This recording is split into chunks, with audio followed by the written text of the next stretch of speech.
quelle est plus spécifiquement la mission du Suprême Conseil de France?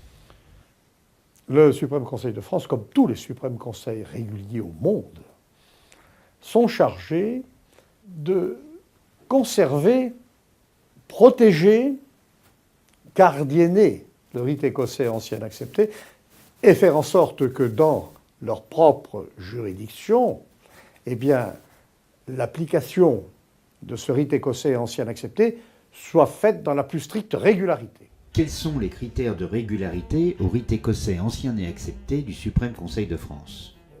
Il est très important que cela soit connu. Les critères de régularité, d'abord, c'est la vocation du grand architecte de l'univers. On travaille à la gloire du grand architecte de l'univers. C'est le volume de la loi sacrée, qui est la Bible, ouverte sur l'autel des serments.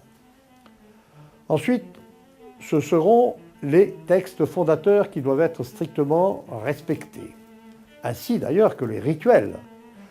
On ajoute à cela un point fondamental qui est la progressivité de la démarche initiatique. C'est-à-dire que, pour faire simple, au rite écossais ancien accepté, on ne peut pas passer du 4e ou du 3e degré au 32e en une journée. Non, il faut une progressivité, une vérification. Il y a la non-mixité et l'usage des devises Ordo ab chao, Deus mem queius.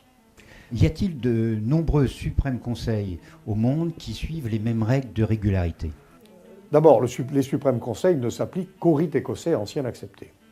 Mais il y a dans la tradition de la maçonnerie des anciens, qui est fondamentalement continentale, il y a autour du Suprême Conseil de France, réunis au sein d'une alliance internationale, environ 50 et plus de 50 suprêmes conseils.